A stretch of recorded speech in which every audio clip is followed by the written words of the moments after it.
Brad, humanda ka kasi akala mo mabait yung sadyang natin. Kumag na kumag yung ugali nun. Prinangka ko siya, sabi ko, sa ngayon, sadyang name, okay na. Pero dati, grabe, anjowa. Ayaw ko yung maranasan ng mga anak ko yung buhay ko dati. Ang trabaho ko sa St. Peter ay dalawa kasing klase sa sa St. Peter, hanap buhay at saka hanap patay. Yun nga pagdating ko dito sa South Korea, pagdating sa kumpanya, sobrang excited pa noon kasi ang nagsundo sa akin, yung asawa ng boss namin. Maya-maya ay pumasok na kami sa company, sa workplace. Sobrang saya ko kasi nakita ko yung trabaho sa loob. Magaan lang, tapos plastic lang ba? Sabi ko, swerte ko na kasi magaan siguro yung trabaho na ito. Mga plastic lang nagbibilang lang sila. May isang lalaki, akala ko trabante din kasi hindi siya mukhang Koreano. Tinuro ni nung asawa ni boss na si Sadyang daw. Tapos, yun nga, akala ko mabait kasi makita mo sa ngiti, mabait pinakita. Tapos, nung pag-uwi namin, sabi ng mga kasama kong dalawa, Brad, humanda ka kasi akala mo mabait yung Sadyang natin. Kumag na kumag yung ugali nun. Kinabahan ako. Sabi ko, ganun ba? Oo, manda ka. Grabe magturo talaga yung sadyang namin. Gusto nila, one day matuto ka na. Pabilisan, ang kilos, takbo-takbo pa nga ako nun Yung product namin ay plastic yun, lagayan ng sabon. Lagayan ng panghugas ng pinggan. Yung tawag dito sa Korea is pungpung. Klase-klase yun. Merong panghugas, meron ding downy na makikita dito sa mga Korean store naka-display. Ang ginagawa namin noon sa aming trabaho, sa una talaga ay tinuruan muna ako. Ang sinasahod ko, minsan pag laging may Sabado, aabot siya sa 130 to 140. 1,000 pesos. Oo. Yung bonus, sa ngayon, walang bonus, walang pa-bonus si Sadyang sa amin. Simula nung nireklamo namin sa Yunsa. Para sa akin, ang ugali nila ay hindi sila kagaya ng mga Filipino na kung galit sila ay hindi nila dinidibdib. Parang maya-maya, wala na. Minsan nagsusuri pa nga sila Mahigpit lang sila pag sa workplace, yun lang talaga. Pero pagdating sa labas, okay naman. Ngayon nga mabait na si boss hindi kagaya dati. Kasi ito nga, ang experience pa dyan, nung kami, kumain sa labas, December nun nilasing kami ni boss. Tapos doon na nagkalabasan nung ugali. Ako nalasing din ako. Nagmayabang siya kasi nagbago na yung ugali niya. Sabi niya sa amin di ba okay na yung ugali ko ngayon? Prinangka ko siya, sabi ko. Sa ngayon, sadyang name, okay na. Pero dati, grabe, anjowa, malmana. Ginanon ko talaga. Prinangka ko talaga. Kaya noon, talagang tawang-tawa siya. Sabi niya, naintindihan ko. Sabi ko sa kanya, nai-stress kasi kami pag lagi mo kaming sinisigawan. Kami, nagtatrabaho kami ng maayos. Ayaw namin yung sinisigawan kami. Ang trabaho ko sa St. Peter ay dalawa kasing klase sa sa St. Peter, hanap buhay at saka hanap patay. Yung sa akin naman, hanap buhay. Agent ako. Naghahanap ako ng client araw-araw kasi bilang isang agent, collector, may quota kasi kami every month ng 6 na magiging sales. Mahirap siya kunin kasi nakakaya talaga. Pupunta ka sa mga bahay-bahay, recruit ka na may plan na ba kayo ng St. Peter. Minsan pa nga ay mapagalitan pa ako ng yung may-ari ng bahay. Sabi nila, ay, hindi yan, St. Peter? Hindi, ayaw namin yan. Buhay pa kami, pinapatay mo. Ginawa nyo kaming patay. Kaya sobrang nakakaya talaga. Based sa aking mga na experience sa trabaho, yun yung nagiging experience ko na kinahiya ako para sa sarili ko. Kasi yun nga, naghahanap ka ng Nakakahiya. In the meantime, proud ka kasi yung sahod mo, yun. pakain mo sa family mo. Yun yung na nakakaya siya pero proud ako kasi yung pera doon, yung sahod ko, kinikita ko siya ng marangal. Sa loob ng 4 years and 10 months dito sa South Korea, marami-rami na din akong naipundar, hindi lang sa pagmayabang, para ma-encourage kayo, lalo na sa mga new aspirant dyan sa Pilipinas. Nakabili na ako ng lupa. Dati walang-wala talaga kami ni Mrs. Bago ako nakatapos ng 4 years and 10 months, nagpundar muna ako ng lupa para patayuan ng bahay. Tapos mga 2 lote siguro yung nabili ko.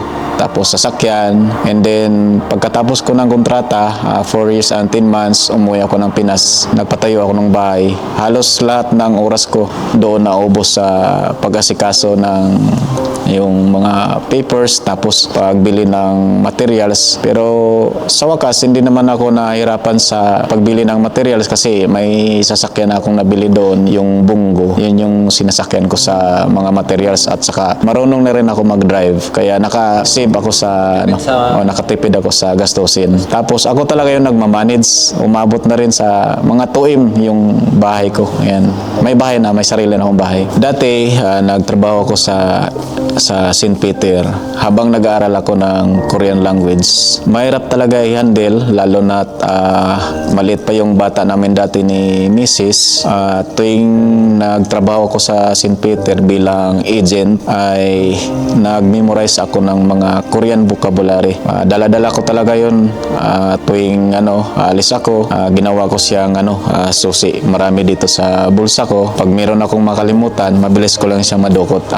Titingnan ko siya. Talagang ginawan ko ng paraan kasi gustong-gusto ko nga na matulungan ang aking pamilya. Gusto ko na mabago ang buhay. Mabigyan sila ng magandang buhay ang aking mga bata. Kasi ako, sa totoo lang guys, mahirap talaga. Laking mahirap ako.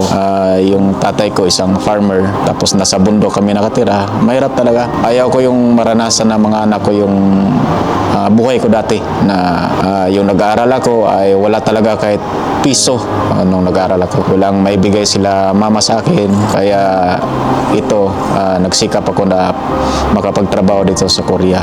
Naka-3 take din ako ng exam. Yung unang exam namin ay hindi kami pinalad kasi nga yung nagturo sa amin, babae na Korean, hindi namin naintindihan yung English. Hindi kasi marunong mag-English. Kaya nahirapan kami. Ang sinabi lang sa amin na yung keyword lang daw ang pinaka-importante. Pero yun nga lang, marunong kami magbasa. Ang galing namin magbasa, pero hindi namin naiintindihan yung binabasa namin. So paano yung ginawa mo para makapasa ka sa pangatlong exam?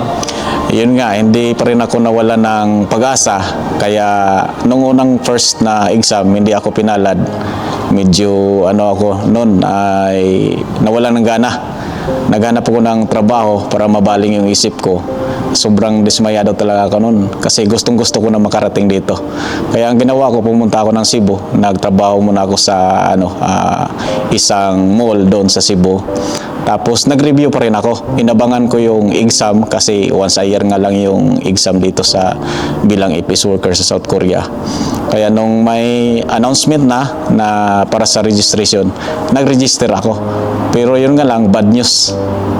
Kasi nung doon na kami sa exam venue sa Cebu, ay yung in charge doon, taga POE, hindi agad na-distribute yung yung papers, yung answer sheet at saka yung isa na test paper. Dapat yung dalawa na yun magka-partner na yun. Sheet B, kailangan sheet B din yung test paper at saka yung answer sheet. Kaso nga lang, nung after namin mag-exam, hindi pala magkapareho. Kaya nadismaya talaga ako noon. Doon ko na naisip na zero talaga ang kalalabasan ng exam na to. Para sa mga new aspirant dyan na gustong magtrabaho dito sa South Korea, tiyaga lang talaga. Di ba, gawin yung plan B muna ang pagkukurya para hindi kayo as in masaktan pag once na hindi man kayo pinala dito. Yun yung ginagawa ko dati. Ginawa kong plan B ang Korea para hindi ako masaktan.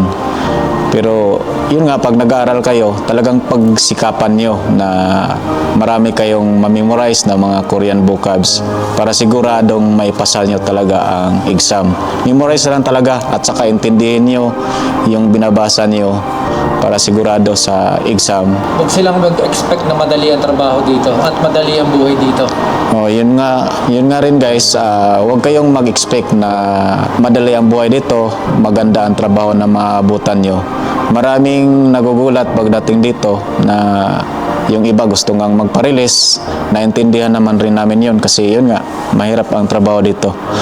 Meron sa mga bakalan, tapos yung isa guys yung damage at saka yung isa na rin yung mga Korean na pag nagutos talagang gusto nila mabilisan. Tapos nandyan na yung pasigaw, hindi maiwasan yan dito sa South Korea. Kaya kung kayo dyan sa Pilipinas, hindi kayo sanay na masigawan, pagdating dito, normal na yan. At saka ang iniisip ko yan dati, kasama yan sa sahod.